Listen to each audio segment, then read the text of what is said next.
Welcome back everyone. Today we're going to start exercise 1.1 class 10 chapter 1. ये class 10 chapter 1 का सबसे important question है Euclid division. HCF निकालने के कई सारे मेथड होते हैं, लेकिन इस एक्सरसाइज में यूक्लिड डिवीजन से ही आपको एचसीएफ निकालने का तरीका आना चाहिए। अब वो कैसे निकाला जाता है, तो सबसे पहले इस क्वेश्चन में हमें दो नंबरों का एचसीएफ निकालना है। पहले पार्ट में हमें 135 और 225 का क्या निकालना है, एचसीएफ निकालना है। तो कैसे निकालेंगे अच्छे से देख लीजिए, हम कैसे स्टार्ट करते हैं। तो सबसे पहले आप निकल सकते हो किसका मेथड यूज करना है, बाय यूक्लिड। तो बाय यूक्लिड डिवीजन, ये लाइन लिखना ही पड़ेगा, लेमा। इसका मतलब ये होता है, यूक्लिड ये बोलता है कि मेरा फॉर्मूला है a is equal to B Q plus r. ठीक है, अब इसमें क्या होता है, डिविडेंड होता है, डिवाइजर होता है, क्वोशिएंट होता है, वो आर होता है। तो मुझे पता है आपको थोड़ा सा कंफ्यूजन हो सकता है, तो आप चुपचाप कुछ मत करो। अब मुझे कैसे पता चलेगा ए की वैल्यू में क्या रखूं, बी की वैल्यू क्या रखूं, आपको थोड़ा कंफ्यूजन हो सकता है। तो डायरेक्ट बता रहा हूं मैं आपको, जो भी बड़ा नंबर होगा, जो भी बिग नंबर इन दोनों में से, वो मान लो आप ए की वैल्यू, इन दोनों में बड़ा कौन है 225, तो रखो आप ए की जगह पे। बी का मतलब होता है छोटा नंबर, छोटा कौन है 135। अब क्यू कहां से लाऊं, यानी कि अब मुझे क्या करना पड़ेगा, 135 को मैं किस नंबर से मल्टीप्लाई करूं, या तो 225 आ जाए या 225 से कम रहे। तो उसके लिए मुझे थोड़ा डिवाइड करके देखना पड़ेगा, क्योंकि 135 टू जा करूंगा तो हो जाएगा 270, जो कि बड़ा हो जाएगा, तो मुझे एक ही बार मल्टीप्लाई करना पड़ेगा। ठीक है, तो 135 बन जाए 135, तो 225 में से अगर 135 माइनस हो जाता है, कितना बचेगा, जीरो। कैरी ले लोगे, बच जाएगा 12, 12 में से गया तो 90, तो यहाँ पे 90 आपका रिमाइंडर बचेगा। ठीक है, ये हो गया स्टेप 1। अब हमें इससे मतलब नहीं है, अब हमें इस नंबर से और इस वाले नंबर से मतलब है, तो इसमें आपको लिखना पड़ेगा स्टेप 1। ठीक है, अब हो गया हमें स्टेप 2। स्टेप 2 में अब इन दोनों में बड़ा नंबर वही सेम, बड़ा नंबर जो होगा वो बाहर आएगा, छोटा वाला नंबर बी की जगह आ गया। इसी फॉर्मूले में रखना है, इसी फॉर्मूले में। अब मैं जैसे हमने 135 को 1 से करके चेक किया था, अब मैं 90 को मैं किससे मल्टीप्लाई करूँ कि 135 और 135 से कम आ जाए।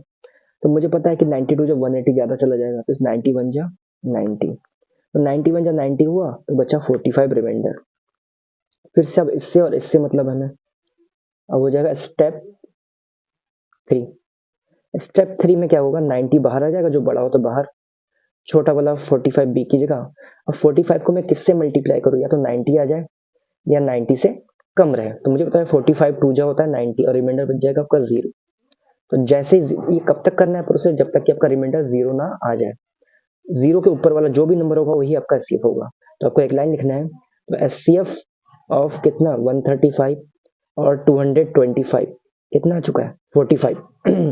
आई होप आपको ये समझ में आ गया होगा। इस तरह से हमने पहले पार्ट को फिनिश कर लिया। अब बढ़ेंगे हम सेकंड पार्ट की तरफ। सेकंड पार्ट क्या है, सेकंड पार्ट में हमें देखना है 196 एंड 38220, इसका मुझे चेक करना है बाय यूक्लिड डिवीजन। तो सेम फॉर्मूला, लाइन लिखनी पड़ेगी, बाय यूक्लिड डिवीजन लेमा। क्या होता है फॉर्मूला उसका, उसका होता है a is equal to B Q plus r, उसका फॉर्मूला ये होता है। अब a मतलब बड़ा, इन दोनों में बड़ा नंबर कौन है, इन दोनों में बड़ा नंबर है 38220। b मतलब छोटा कौन है 196। अब मैं 196 को मैं किससे मल्टीप्लाई करूं, या तो ये पूरा पूरी आ जाए सेम टू सेम 38220, या उससे कम रहे। तो मुझे पता है इसका, आप चेक कर लेना, 195 से अगर आप मल्टीप्लाई करते हो ना इस 196 को, तो ये पूरा पूरा ये आ जाएगा, और आपका रिमाइंडर क्या बचेगा 0। यानी या तो आप इसके ऊपर वाला देख लेते हैं, अब ऊपर तो कोई स्टेप्स है नहीं, तो उस कंडीशन में आप इसको देख लो, यहाँ पे जो भी नंबर आएगा बी की जगह पे वही आपका एचसीएफ हो गया। सो एचसीएफ ऑफ लिख लो किस किस का, 196 का और 38220 का, कितना आ गया 196, यही इसका क्या हो गया एचसीएफ। ठीक है, आई होप को ये समझ में आ गया होगा। अब बढ़ेंगे एक इंपॉर्टेंट लास्ट पार्ट इसका, जो कि है थर्ड पार्ट। थर्ड पार्ट में क्या है, 867 और एंड 255, चेक करते हैं इसको। Same formula, by Euclid division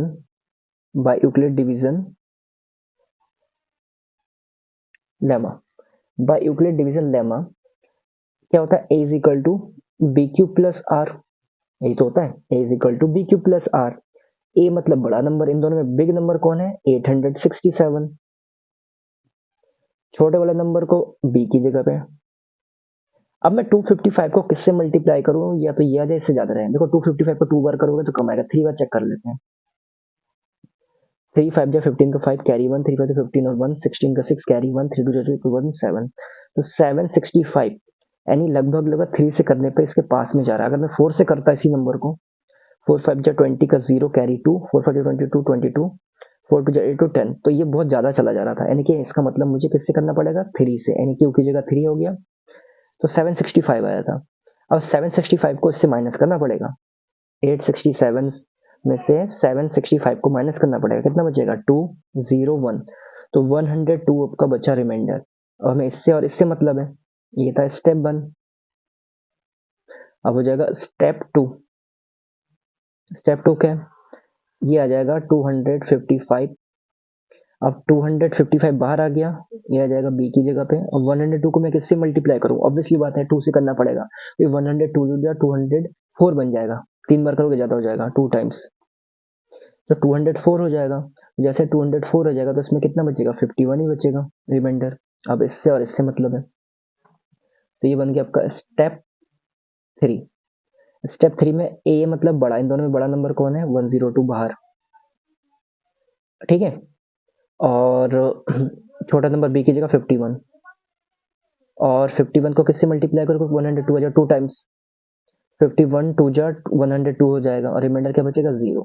या तो आप 0 का ये वाला चेक कर लो, या उसके ऊपर वाला चेक कर लो, बात वही है कि 51 ही बचा आपका।